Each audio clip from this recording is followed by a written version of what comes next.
up here in Kingfield, Maine. Brian's Guitar Rehab. I've got another cool one to show this morning.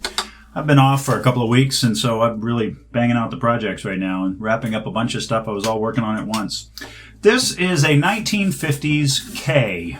It might be an L-36. I've been looking and trying to find more information on them, but K doesn't have a whole lot of data. I'm finding stuff about harmonies and all the, the big names, but K is something that they've been around a long time, but there's not a big database. There's a guy named Nathaniel Adams who has a great website, has all kinds of information on Ks and harmonies and regals, but even his stuff about individual K models is a little sparse. So if you know what it is, if you watch this video and you can say, hey, that's a such and such, please put it in the comments because I'd like to learn.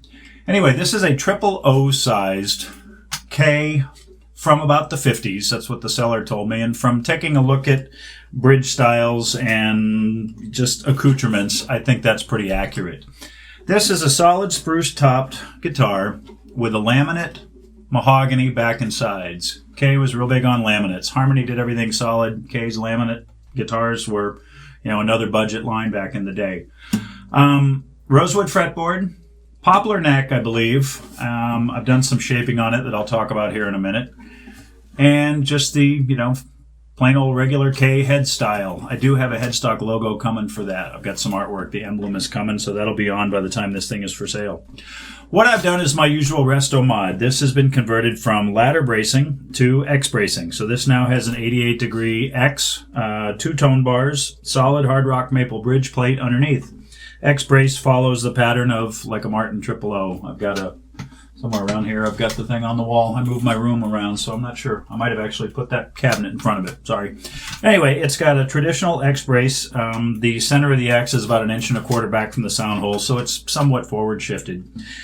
Stock bridge, it's a rosewood bridge to kind of go along with that rosewood fretboard. And I've got a hand-carved compensated bone saddle. And my little finishing touch I always like to do is a moose antler nut. I like to carve those out of moose antler sheds that I get from people around here in Maine. Replacement tuners, open-geared, small oval black buttons. Wilkinson's, I believe, is what these were. It is a relatively simple guitar, kind of unadorned, just, a good folk acoustic guitar. Bound sound hole, but no rosette. It is double bound front and back. And speaking of the back, I think it's just beautiful. So when I got a hold of this, it wasn't in bad shape. It had terrible action. It definitely needed a neck reset. No cracks at all on the top. The center seam had separated, but that glued right up nicely. And with the new bracing, it's really tight now. So I pulled the back off so I could get to the insides and do the bracing. Found the big, thick ladder bracing that these all have. Did my X-brace process. Put the bridge plate in there. Changed the braces in the back to 4 evenly spaced, also spruce, tapered. And then I worked on the neck. The neck was a great, big, huge, round baseball bat, like Kay likes to do. And this thing is still pretty thick. This is 1 inch thick up here at the first fret. The reason they did that, there is no truss rod in this. It may have some sort of a steel reinforcement rod under that fretboard, but there was nothing visible when I had the neck off. Nothing you could see sticking out of the neck joint. So I think it's just a straight wooden neck. It is holding a beautiful relief right now of about 0.007. I always get these decimals wrong, but the relief is right with my feeler gauge. 0.007 at the 7th fret. Action is about 0.080, 065. And still plenty of saddle left there, so there's room that if it, needs to, if the neck starts moving in years to come, there'll be saddle to whittle down. All in all, I'm really excited about it because the sound is just incredible. For something that is a laminated guitar, the spruce top is old enough that it really sings nicely. And I mean, this thing, it will rival my Martin 000 right here. It really just has a beautiful sound. I think part of that is due to the long scale. This is a 25 7/8 inch scale, center of the nut to the center of the saddle. Probably you'd call it 25 3/4, and that extra 1/8 is just your wiggle room when you're mounting things. But 25 7/8 scale, and it just booms.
an orchestra now.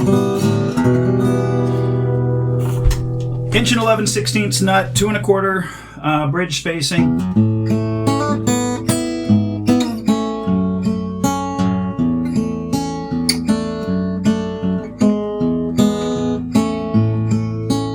I usually like 1 3/4 when I'm trying to finger pick, and I'm not the greatest fingerstyle guy, but this one seems very comfortable. The radius on the neck is about a 10 instead of 12, so maybe that's helping with spacing.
Anyway, 1950s K, solid spruce top, mahogany laminate back and sides. Oh, I was going to talk about the back.